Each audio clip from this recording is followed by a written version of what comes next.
Welcome to the All Financial Hour podcast with Steve All. So if you had a meeting with your financial advisor before the end of the year, you hopefully talked about taxes. With another up year in the market, tax loss harvesting may not be as big of a factor as it has been in previous years, but maxing out accounts, doing charitable giving, RMDs, those are very much still part of that picture. So, Steve, if you chose to have your tax meeting now, here in the new year, what are some conversations that we need to be having? I think they're year-round. Do Roth conversions make sense? Now, we might look at it. Sometimes I prefer what I call the barbell approach to Roth conversions.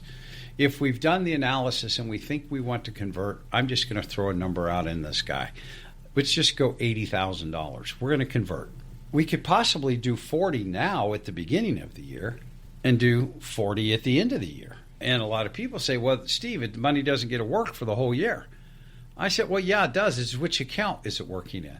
If the markets go way up, you're going to wish that I had done all of the conversions in January. If we have a negative market year, you're going to wish we would have made all of the conversions at the end of the year. But my crystal ball is broken, so I just like to say let's spread that out. Because in the long run, we might make a move today and the market drop a little bit after that. I hate to tell you people, markets are going to do one of three things. It's going to go up, it's going to go down, or it's going to stay the same. But if we look back over time, most of the events, with the exceptions of 2000, 2007 to 2009, the pandemic, most people don't remember what happens in the market 3 to 4 years after it's happened. It might not be the best day of the year, but in the long run, it's the strategy that we're looking for. We're looking for long-term strategies, not short-term. Qualified charitable distributions. They're still on that 70.5 rule. Now, you have to be 70.5. But if you're looking at qualified charitable distributions and you turn 70.5 in February, March, April, I want to talk about it then, because you might look at, how do I give to charities now? And I think those are the things we look at. Required minimum distributions. We take and build for our clients, because IRAs, we can add them all together and figure out what your total RMD should be, so that we can look at it and say, okay, your RMD is going to be X. How do we want it? Do you want it quarterly? Do you want it all now? We had Peter and Julie in the office earlier this year. 73, they're very charitable, about $1.2 million in assets. They give 5 to 10 to the church. Their RMDs were going to be about $26,000. So we talked about what we could do with those funds. So if you're in that same condition, what would you do? Do your QCDs so that you don't have to pay taxes on it? Is there other things that you could invest it in? Sure, I can put it in a non-qualified account. I can pass it on to the children. So if you're in that category and you're looking at it, the fact that you don't talk about taxes until one time a year, please come in. I'm going to bring it up almost every time you sit in the office with me, especially if you're a business owner, because I believe that reducing or eliminating taxes is the best thing you can do for successful retirement. So if you haven't had one, give us a call. Ask for that tax analysis. Let us sit down, and myself and my team figure out what could be the best strategies for you for the long term, not just for 1 year. Give us a call. Ask for that tax analysis. Absolutely. If you're looking to reduce or eliminate your taxes, this tax analysis, which is complimentary, by the way, is a great place to start. Give a call today. That's 636-230-8824, 636-230-8824. You might assume that someone as rich as like Oprah, right? They don't even bother with Social Security. But the fact is, even though she's a billionaire, she actually is still entitled because, of course, she did the working hours. She put it in like everybody else. She actually qualifies for the maximum benefit of $5,108 per month as long as she waited to claim at the age of 70. This is probably like pocket change for her, obviously, but Social Security is literally a lifeline for millions of Americans, Steve.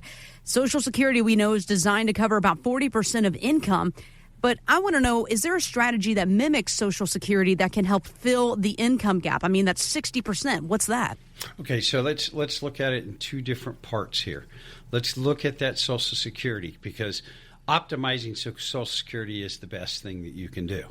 Because a lot of people, have that idea that 62, they're going to run out, I got to take it now. And most people don't realize that the dollar amount or raise is about 8% per year for every year you delay.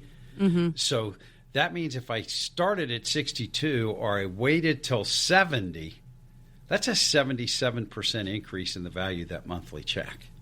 So I think that's very big when you start to look at it. I think optimizing Social Security is very, very important, because the average, Oprah was maxed at 51, the average is about $22,000 a month.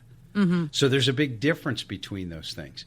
So we have to start to look at it, and that's one of when we look at an income analysis, we're going to bring you in, and we're going to find these things out. We had brought Cindy in. Cindy was divorced. She had alimony and a Social Security check.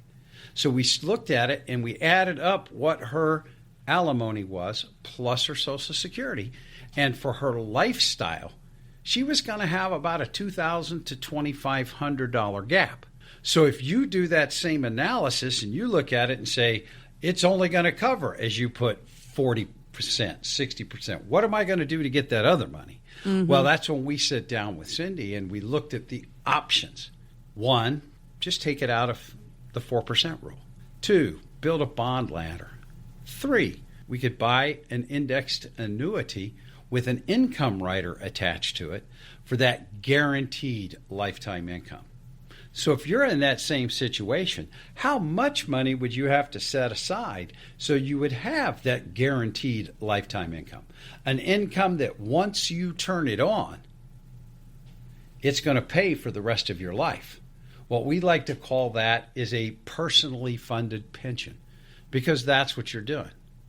You're just setting aside enough money that it's going to pay me for the rest of my life. And if you would prematurely pass, the balance in the account goes to the heirs. So it's not like I gave my money to an insurance company and they're just going to keep the money. The thing that does is assist in that same area of why Social Security came into play. Old age survivors disability insurance. It's for people that outlived life expectancy. And you start to look at that longevity risk. Am I going to live too long? Will I run out of money? If I set aside my living expenses, I know I've got the bulk of that covered. So if you're trying to figure out how are you going to replace your paycheck, give us a call. Ask for the personally funded pension, how you could get more information about that. Give myself and my team the opportunity to assist you with those fears that we have around longevity risk. Am I going to outlive my assets? Give us a call. Ask for the personally funded pension. And yes, and it's also going to help bridge that income gap as well. For this personally funded pension, give a call today. We'll get you all the details. 636-230-8824. That's 636-230-8824. Mal Hall has been doing stand-up comedy for about 20 years, and he says there's one childhood memory that still haunts him today. When you guys were kids, did your parents tell you that it was illegal to use the dome light in the car at night? How did these veteran parents get that one around the country pre-internet, that they all just call a parent, hey, tell 10 other parents this lie? Here's the crazy thing about that one. So I'm 40 years old. If you're in my car tonight after the show and we need to find something, that light is on and then off immediately. Because as a 40-year-old man, I'm still not sure if that's true or not, and I don't want to test it. Oh, my gosh. I remember my parents telling us this as well. I mean, you flip that thing on and off in a hurry. Oh, yeah. Now I'm with him. I don't know if it's real or not. Well, yeah, and you're driving. I said it's more for me as the driver is I can't see. That's probably one of the tougher things. Driving at night, especially if it's raining, it's real hard for me to see. So a lot of times if it's raining and at night, my wife will drive. I give up the wheel in that case right there. But yeah, that dome light, you're not allowed to turn that thing on. And it's not like it's going to drain the battery. I think that was one of my dad's too. Is, it's illegal. You're going to drain the battery. I think they just don't want it on. So we have a lot of those kind of wives' tales, myths, whatever you want to call them. And I'm going to look at it and say, what are some of the ones that we have in the financial services world. And I always look at it, conventional financial wisdom is those things that we've just heard so often that we automatically believe them. I usually ask the question, does anybody remember the commercial of it melts in your mouth, not in your hands, M&Ms? Of course, yes. Is there any truth to that? Have you ever held an M&M in your hand for 2 minutes? You're going to have chocolate everywhere. It's very true. That one there. And then for the older generation, I'd walk a mile for a camel. But those are things we heard so often, so we just automatically believe them. So what are some of the myths today?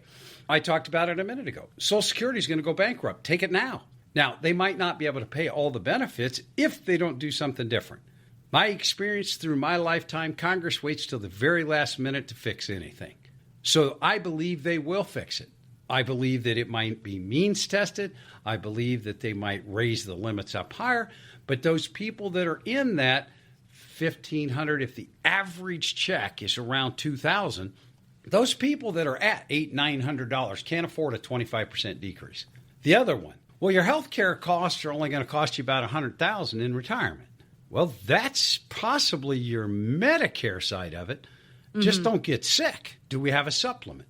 Do we have an Advantage plan? So those are the things that we start to look at. They figure it's around $172. I've heard as far as $172 to $275,000 that people will spend on their own health care, not including a long-term care exposure. Wow. You're going to spend less in retirement. I just ask people when they come in on that one, what are you going to not do today that you're currently doing? That's good. Yeah. Are you gonna downscale now that you have all the time in the world? Now that you're retired, you're just going to sit on the couch and stare at each other. No. I'm going to go visit the grandkids. I want to go play golf. I want to travel.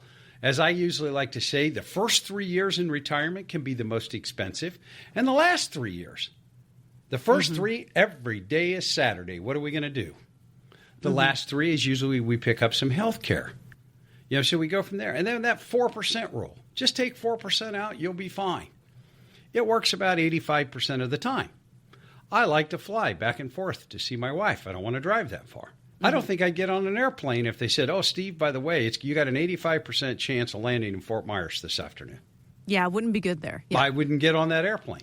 So if you would prefer financial or personalized advice, call now. Ask for our comprehensive retirement plan. Give us that opportunity to review the things that you have and find out where you want to go. And are the things that you're currently planning on doing, are they already covered? Come in and get that information. And if it's not, we can shift it a little bit. Most people are afraid of coming in to talk to us because they're afraid we're going to change everything. Let's look at what you're doing right and continue to do it. And a lot of the time, some of the suggestions that we make, I hear that, Steve, I've never heard that before. I didn't know about that. So those are the things that we believe that we can bring to the table to add value to you. Give us a call now. Ask for that comprehensive retirement plan. Thanks for listening to the All Financial Hour podcast. Insurance products are offered through the insurance business All Insurance Group, LLC, AIG. All Financial Group, LLC is an investment advisory practice that offers products and services through Impact Partnership Wealth, LLC, IPW, a registered investment advisor. IPW does not offer insurance products. The insurance products offered by All Insurance Group, LLC, AIG are not subject to investment advisor requirements. IPW and All Insurance Group, LLC, AIG are not affiliated companies. Investing involves risk, including the potential loss of principal. Any references to protection, safety, or lifetime income generally refer to fixed insurance products, never securities or investments. Insurance guarantees are backed by the financial strength and claims-paying abilities of the issuing carrier. This radio show is intended for informational purposes only. It is not intended to be used as the sole basis for financial decisions, nor should it be construed as advice designed to meet the particular needs of an individual's situation. All Financial Group, LLC is not permitted to offer, and no statement made during this show shall constitute tax or legal advice. Our firm is not affiliated with or endorsed by the U.S. government or any governmental agency. The information and opinions contained herein provided by third parties have been obtained from sources believed to be reliable, but accuracy and completeness cannot be guaranteed by All Financial Group, LLC. This radio show is intended for information purposes only.